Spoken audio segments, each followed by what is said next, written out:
भिवानी हरियाणा के निवासी हूं।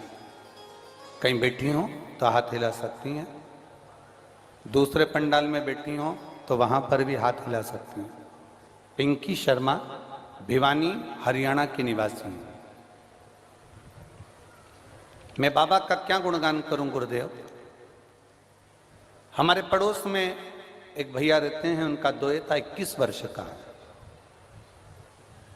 उसको लास्ट स्टेज का 4th स्टेज का कैंसर हो गया। 5 महीने से वेंटिलेटर पर पड़ा हुआ है। नलकी के द्वारा उसको खाना पीना नाक से दिया जा रहा है। पड़ोस की आंटी हमारे घर में आई और बेटे के बारे में बताया और रोने लगी।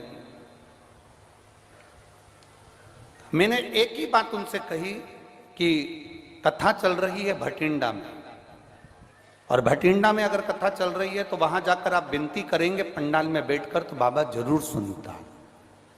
वो सीहोर वाला महाराज कहता है कि कथा का पंडाल केवल कथा का पंडाल नहीं होता, जहां शिव महापुराण की कथा होती है वह शंकर जरूर बैठा होता है। और इस भूमि पर तो तारा बाबा के साथ शिव दोनों बैठे हैं। आप जाइए, एक बार जाकर विनती करो। हमारे कहने पर वो पड़ोस वाली आंटी वहां पर पहुंची और भटिंडा की कथा में उनको जगह नहीं मिली तो बाहर गेट के बाहर खड़ी होकर थोड़ी देर तक कथा सुनी।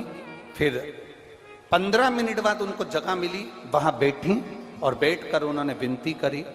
जब कथा पूर्ण हो गई तो वहीं की मिट्टी को, रज को, आप कहते हो कि जहां शिव पुराण की कथा होती है वहां की रज रज नहीं होती, बाबा की भभूति होती है। वहां की रज को लेकर वहां से कथा कर कर आप तो चले गए, पर वहां बेलपत्र नहीं मिल रही थी। तब हमने वहां से एक बेलपत्र मांगी और बेलपत्र किसी भैया ने, कोई वहां पर वॉलंटियर लगे हुए थे, उनसे बेलपत्र ली। उस बेलपत्र को लेकर आ गए। वो बेलपत्र और रज सूरत उनके यहां पहुंचा दी गई, जो वो हॉस्पिटल में वेंटिलेटर पर रखा गया था, एडमिट थे। 21 वर्ष के बच्चे को 4th स्टेज का कैंसर और उसको वहां वेंटिलेटर पर रखा गया। गुरुदेव, उस बेलपत्र को जब 10 जनवरी को बेलपत्र भेजी गई और भेजने के बाद और उस रज को भेजा गया, डॉक्टर ने मना कर दिया था कि इस बच्चे के पास हम कुछ नहीं रखने देंगे, तो भी एक रुमाल में रज लगाकर बेलपत्र ले जाकर उसके सिराने पर रख दिया और उसके शरीर पर रज लगाई। हम बाबा का क्या गुणगान करें गुरुदेव। बाबा बाबा है और शिव शिव है।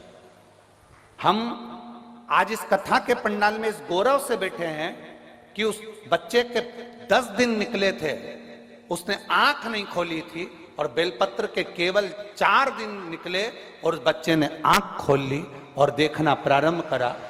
धीरे धीरे उसकी नली निकल गई। नली निकलने के बाद उसकी छुट्टी कर दी गई। छुट्टी करने के बाद वो जब घर पर आ गया, उसकी दूसरी जांच मुंबई में कराने के लिए गई। जब बॉम्बे में जांच कराने के लिए गई तो बच्चे के शरीर में कैंसर का कोई तत्व ही नहीं था, बच्चा कैंसर मुक्त था। हम बाबा को यहाँ धन्यवाद देने के लिए आए। कहीं बैठे हो तो हाथ हिला सकती हैं।